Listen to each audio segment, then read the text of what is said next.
Okay, so here we are at Bridge House Marina in Garstang, loading our new boat Gaia, ready to set off on our adventure. That's Flotsam over there filming on the left hand side. And we were going to head down the M6 to Nantwich and Aqueduct Marina at the other end.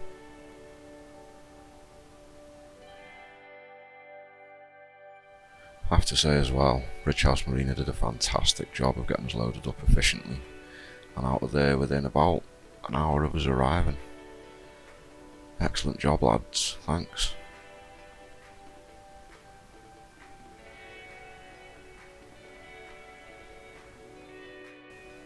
We both want to thank Richard Dempster and Sons for their lovely flatbed and bringing our boat to the marina. Great job. Fantastic, efficient, reasonable. No problem at all.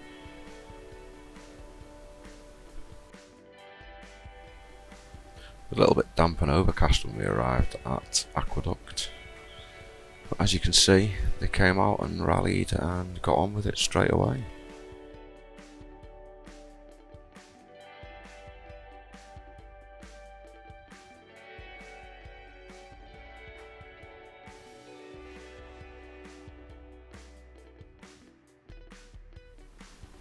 Skillfully manoeuvring the boat around, they put us in the water with very, very little fuss. So again, hats off to these guys too. Good job, lads.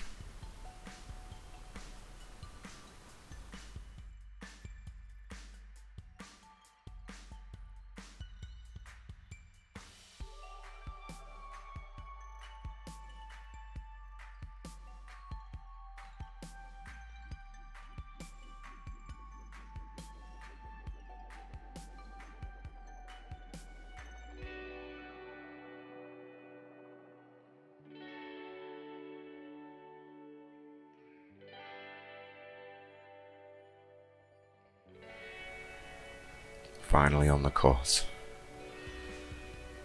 It was a whole evening's worth of mayhem and excitement that I'm sure we'll tell you about in a later vlog. But suffice to say, it was a baptism of fire, but we loved every minute.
Just after Bridge 104 here, some interesting watercraft on the left, and then some gorgeous narrow boats further up.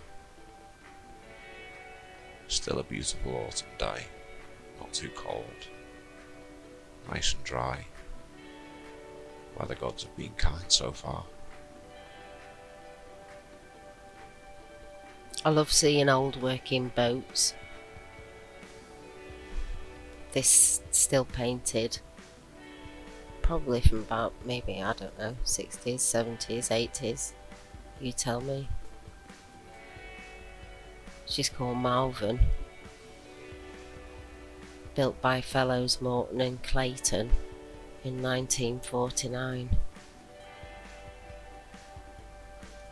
Apparently she's a bit of a pig to handle.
So we're just cruising at this point, taking it real slow, getting used to our boat, Gaia.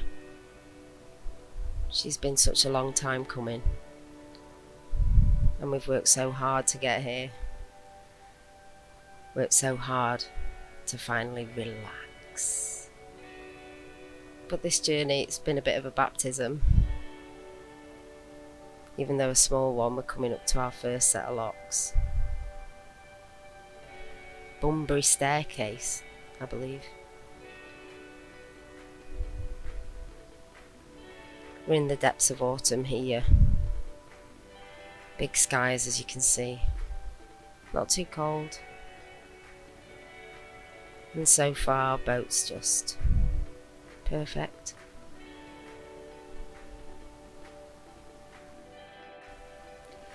Here we are going through Bunbury staircase locks, opening them very tentatively, because we're still new to locking at this point. And whilst we were doing it, I was wondering, what's the history behind these buildings on the left? And I have googled this, but I've come up with very, very little. So if anybody knows, please let us know.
And here we are entering Tilstone Lock.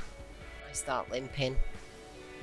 I tore a muscle opening a lock. My own fault. I didn't put my back into it. All was well, with a bit of rest.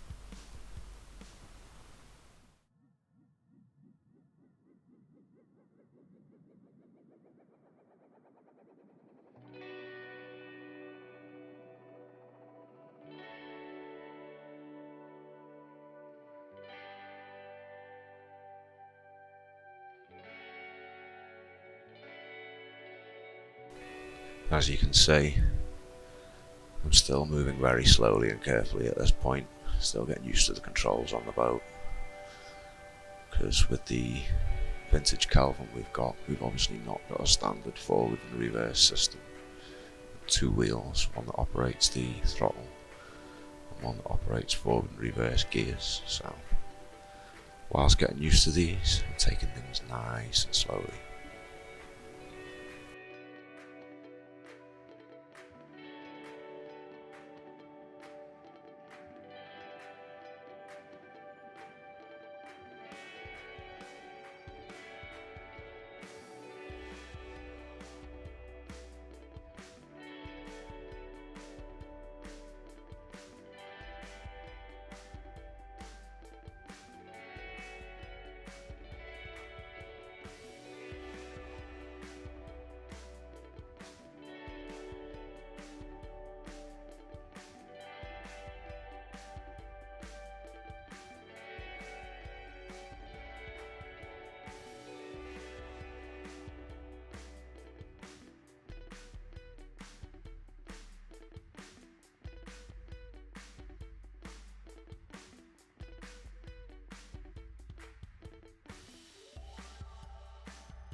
Now approaching the Beeston locks.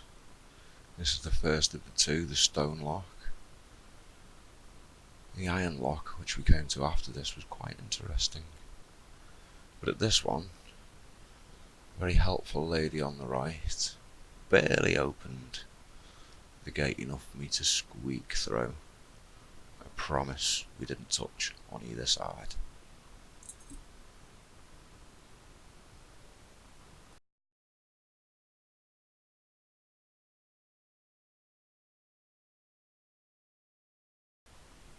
And I'm still being very, very cautious at this point, very careful.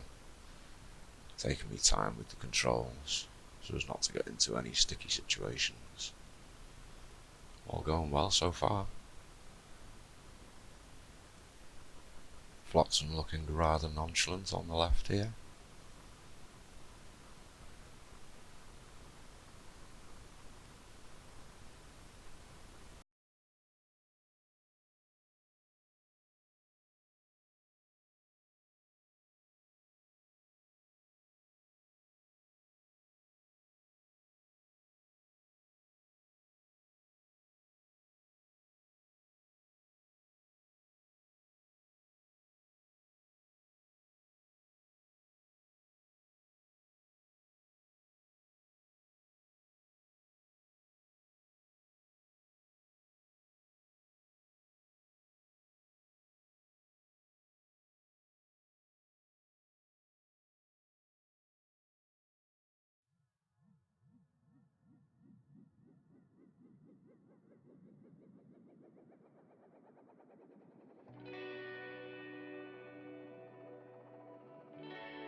Exiting Wharton Lock here. And as you can see just outside under the bridge, there's quite a spillway, causing quite a current across the canal, which made hovering whilst waiting for Flotsam to come and join me rather interesting. I was surprised at the amount of flow going across the canal.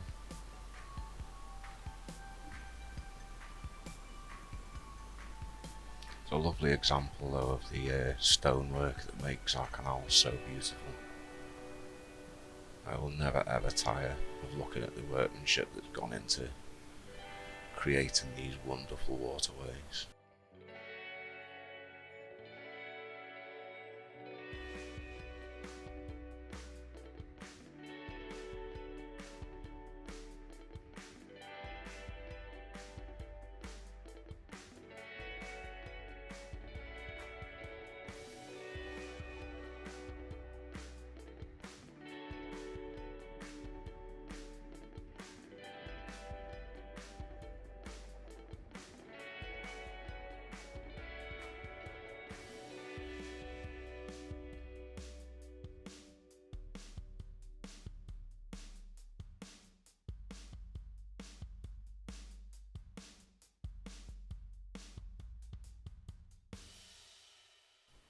Well, we hope you enjoyed our first vlog. Thanks for watching. We hope to see you again soon. Don't forget to hit that like button and subscribe for updates if you aren't already. And I think I'll now let Gaia play us out with what I hope will become the soundtrack to the rest of our lives.